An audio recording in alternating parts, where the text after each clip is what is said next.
नमस्कार, मी सायली देशपांडे. मी एम.कॉम केलं आहे मुंबई युनिव्हर्सिटी येथून आणि लहानपणापासूनच कथ्थक नृत्याचं शिक्षण मी माझ्या गुरु डॉक्टर सौ मंजिरी देव यांच्याकडून घेतलं. त्यानंतर काही काळ नृत्यापासून लांब होते, पण 2014 साली लग्न झालं आणि त्यानंतर परत क्लासेसची सुरुवात केली. मला माझ्या भावाकडून असं कळलं की श्रीमा विद्यालय येथे डान्स टीचरची वॅकन्सी आहे.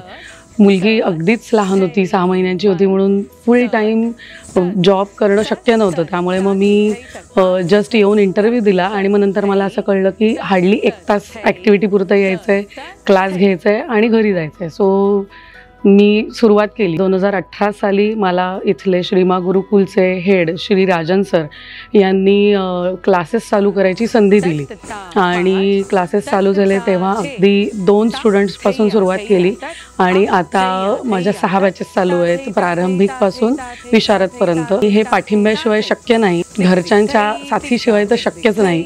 म्हणजे अशा कार्यक्रमांच्या दरम्यान जेव्हा घरी जायला उशीर होतो तेव्हा घरी गरम गरम आयता चहा तयार असतो, त्याच्यामुळे अजून काम करण्याची उमेद वाढते. सगळे पालक किंवा मुली जेव्हा येऊन सांगतात की तुम्ही छान नाचता, छान शिकवता, तेव्हा अजून छान वाटतं आणि काम करण्याची इच्छा व्यक्त होते. अजून जी आपली टॅगलाईन आहे, हॅशटॅग आहे की शी इज अनस्टॉपेबल, ते मला खूप आवडलं आणि त्यांनी एक प्रेरणा, उत्साह मिळाला आहे की खरंच असंच अविरत काम करत राहिलं नक्कीच आपल्याला त्याच्यातून शक्ती मिळेल, प्रोत्साहन मिळेल आणि नवीन नवीन काहीतरी करण्याची इच्छा होईल. खूपच प्रोत्साहन देणारं हे कौतुक आहे माझं की होरायझन ग्रुप ऑफ हॉस्पिटल्सनी हा सन्मान केला, त्याबद्दल मी खूप आभारी आहे. क्षितिजापार झळकणारी ती स्त्री, हॅशटॅग स्त्री अविरत.